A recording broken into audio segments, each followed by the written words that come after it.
Drama serial मन्नत और मुराद की एपिसोड नंबर 27 में क्या कुछ होने वाला है जानिए इस वीडियो में। अगर है चैनल पे नया है तो जल्दी से कर दें सब्सक्राइब। एपिसोड नंबर 27 में आप लोग देखेंगे कि जब मुराद को उसकी माँ बहुत ज़्यादा मन्नत के खिलाफ भड़काती है तो कहती है कि मुझे आज़ादी चाहिए, तो मुराद आता है मन्नत के पास रूम में और उसको बोलता है कि कितनी आज़ादी तुम्हें चाहिए, खाने की आज़ादी, पीने की आज़ादी, हर चीज़ की तो तुम्हें आज़ादी है और क्या चाहिए, तुम मेरी बहनों को भी वर्गला रही हो, तुम जो हो क्या आज़ादी तुम्हें चाहिए बताओ मुझे।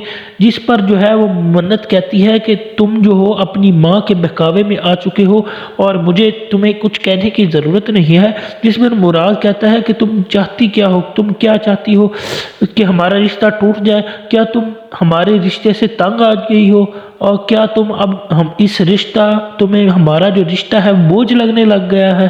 और नीचे गुस्से से चला जाता है और कहता है कि मेरी माँ से जाकर माफ़ी मांगो। जब वो नीचे जाती है मन्नत तो मुराद कहता है मन्नत से कि अभी के अभी मेरी माँ से माफ़ी मांगो वरना बहुत बुरा होगा। लेकिन मन्नत भी अपनी जिद पर अड़ी रहती है और कहती है कि मैं कभी नहीं माफ़ी मांगूंगी क्योंकि मेरी कोई गलती ही नहीं। इस तरह मुराद जो है वो गुस्से में आकर मन्नत को चपेट मार देता है।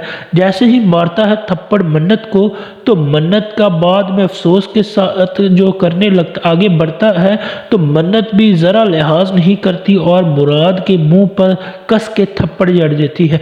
और यूं जो है ड्रामा बहुत ही ज़्यादा सनसनीखेज मरले में दाखिल हो जाता है। तभी जो है वो मन्नत अपने रूम में आती है और अपनी भाभी को करती है कॉल और वापस जाने का इरादा कर लेती है अपने घर।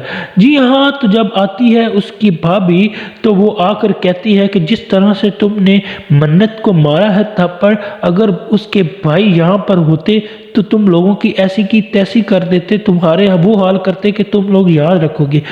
तभी जो है मुराद का बहनोई कहता है कि हाँ आकर मुराद को दो चार चपेटे ही मार लेती, लेकिन उसकी तो नौबत ही नहीं आई क्योंकि मन्नत ने जो है वो फौरन से पहले ही अपना हिसाब चुकता कर लिया और मुराद को थप्पड़ दे मारा। जिस पर जो है वो जब जाती है मन्नत अपने रूम में तो उसकी भाभी कहती है कि तुम्हें ये नहीं करना चाहिए था, तुमने मुराद को ही थप्पड़ दे मारा। जिस पर कहती है आगे से मन्नत कि मैं क्या करती, मुझसे गलती हो गई है, क्या सिर्फ मर्द ही गलतियां कर सकते हैं, औरतों से नहीं हो सकी गलती। जी हाँ, तो मुराद की तो थप्पड़ के साथ हो गई अच्छी खासी तवाज़ो। जिसके बाद मुराद कहता है मन्नत से कि तुमने मुझे कहीं का मुंह दिखाने के काबिल नहीं छोड़ा। और अपने घर वालों के सामने भी मुराद है बहुत शर्मिंदा क्योंकि बीवी से खा चुका है थप्पड़। उधर बीवी घर छोड़ के भी जाने लगती है तो मुराद एक दफ़ा उसको आंखों ही आंखों में रोकता है कि मत जाओ, मेरी एक ही तुमसे शर्त है कि तुम अभी मेरी माँ से माफ़ी मांग लो, तुम माफ़ी मांग लोगी तो तुम्हारा क्या जाएगा। लेकिन मन्नत भी बाजिद है, वो घर छोड़कर चली जाती है और मुराद ऊपर से खिड़की से देखता रह जाता है और वो नहीं रुकती। अब मुराद और मन्नत के क्या हो जाएंगे अलग अलग और दोनों की हो जाएगी डिवोर्स, या फिर मुराद फिर से कोई तरकीब निकाल लेगा मन्नत को वापस लाने की, कमेंट में ज़रूर बताइएगा।